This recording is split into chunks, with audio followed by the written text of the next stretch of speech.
Yeah, hello everybody here.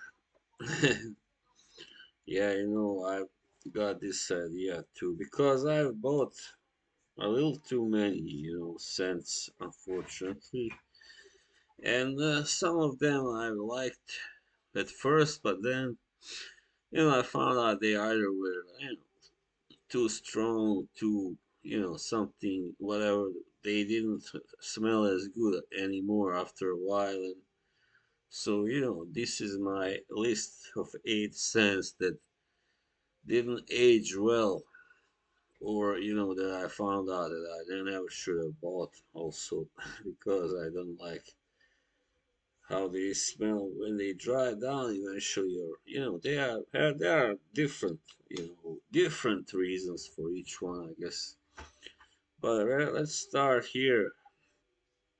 Boss bottled, no, it's not bottled actually, it's magnetic, the scent. Yeah, I bought this summer. The thing with this one, it opens really nicely when you spray it on first for like first couple of minutes. It's really quite a delicious scent.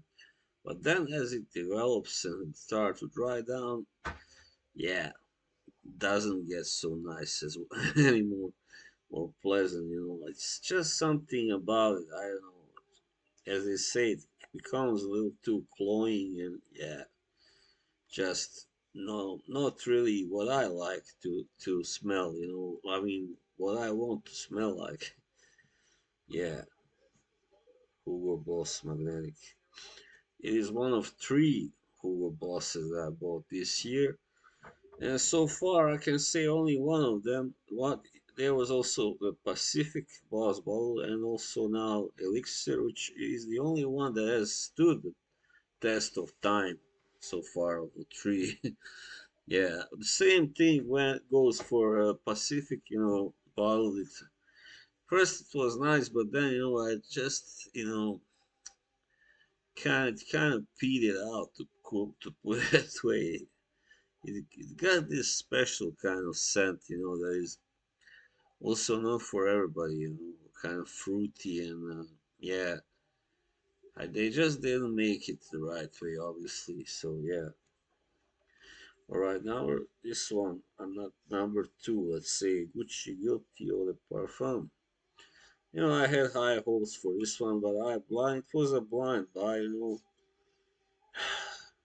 and I thought I would like it. And at first, it seemed so bad. The problem is, it always was a little too sweet. I guess it's the rose, whatever it is. And it is a rose kind of perfume, and but I don't know, it just has something that is sweet, but not in a delicious way. More like he didn't let me be a little cruel in a cheap way. It's in not a way that I like anyway. Yeah. So yeah, I have worn it occasionally after I got it, but each time I just in the end, at first, as I said, also same thing. It's alright, but as some time passes, I'm like, no, no, this is just too sweet, too strong.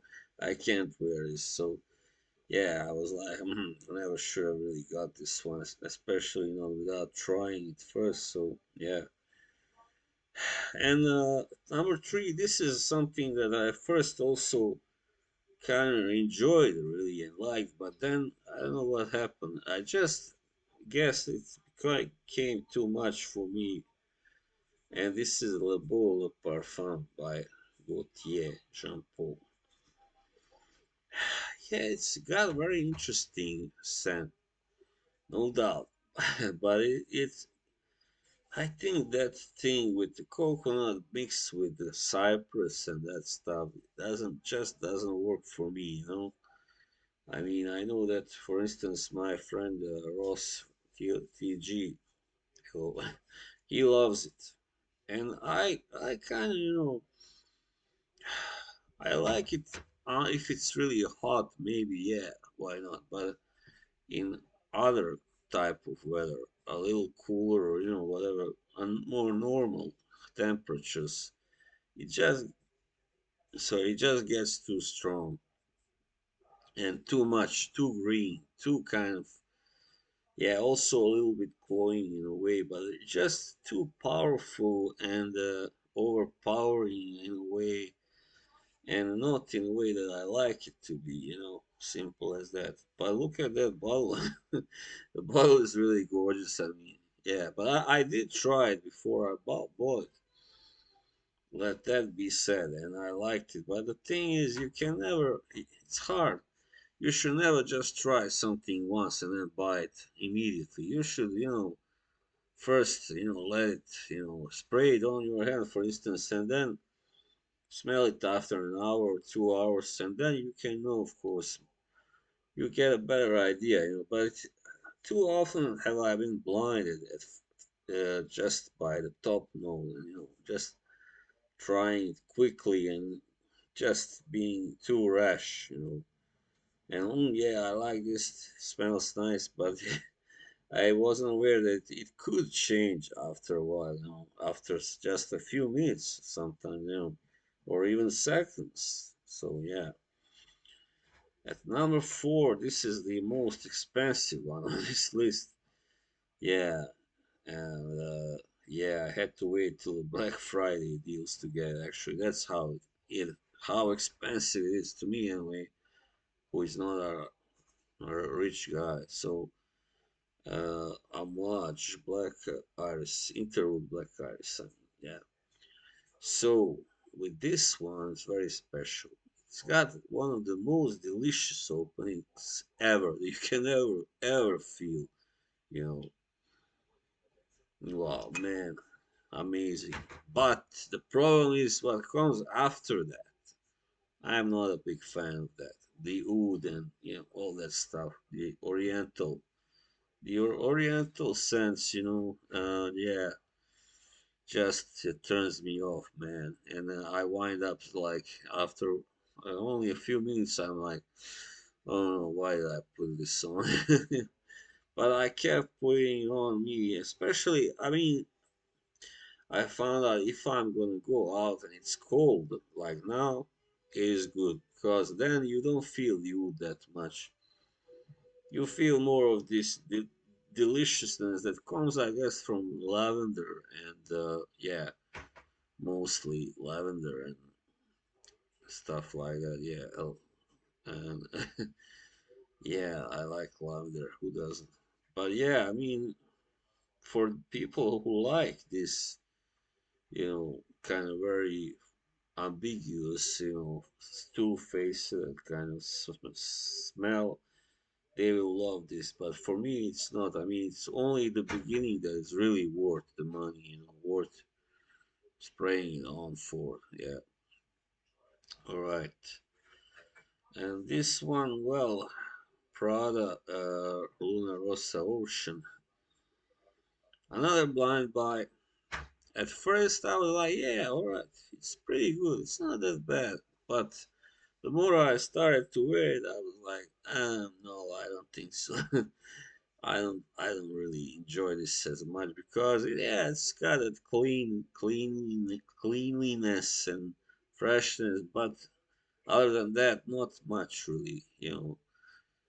There isn't much texture. There isn't much aroma. There isn't much anything. It's just all right, pleasant and clean and fresh, but that's pretty much it.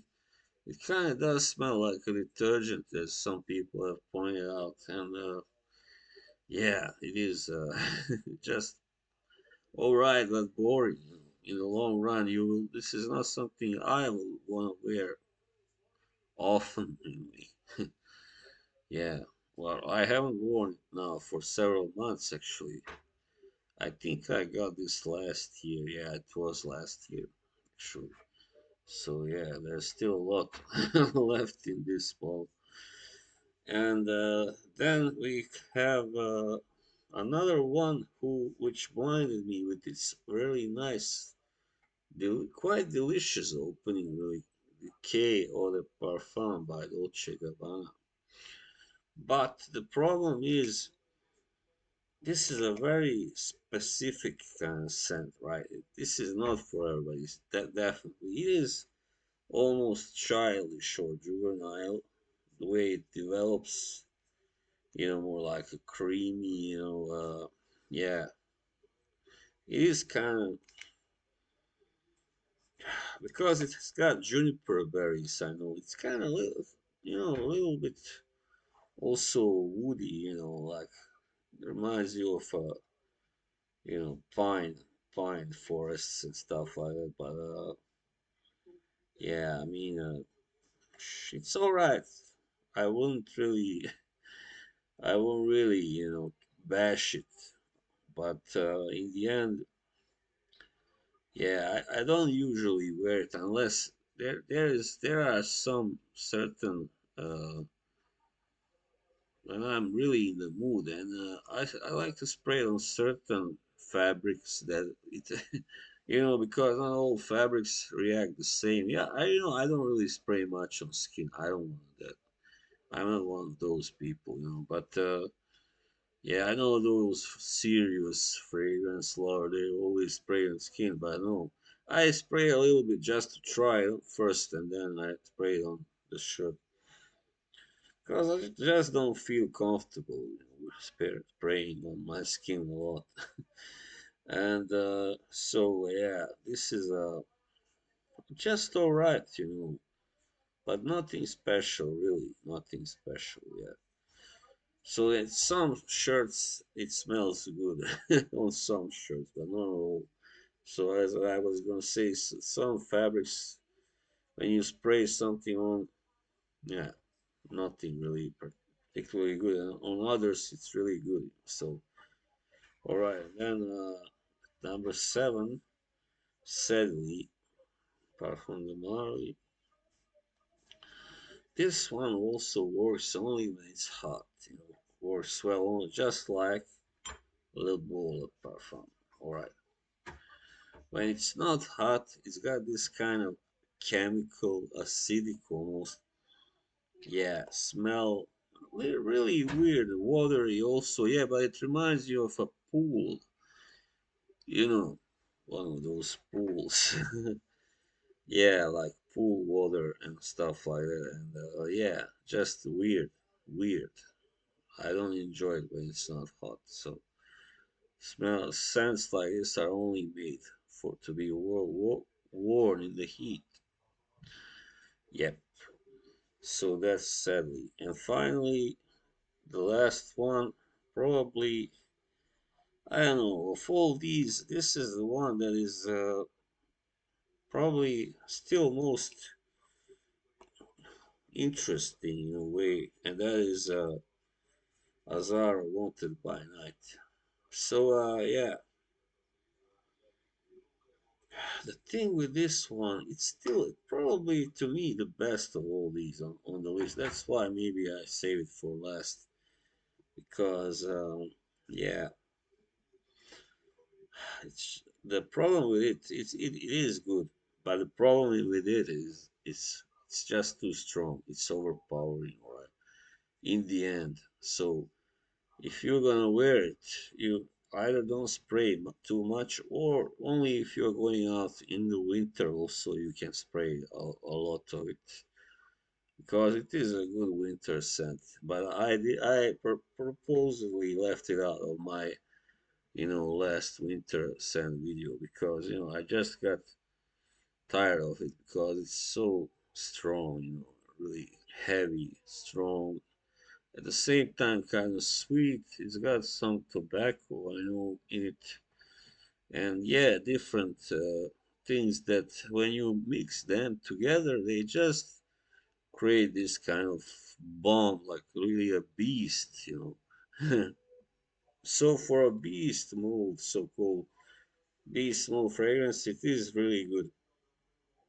But if you don't like beast mode stuff, then don't buy it, definitely. So I only like to wear that kind of stuff sometimes because I'm generally more like a fresh, I mean, not just fresh, but definitely a fougere type all over, and yeah. So yeah, I mean, it is good, but just I don't know, very very powerful, very strong, very quite unusual also. That can be a good thing. It means it's rather original. So I haven't really smelled anything that is really like this. But I haven't yet tried the other flankers like Most Wanted and whatever that other silver one is called. So there you go.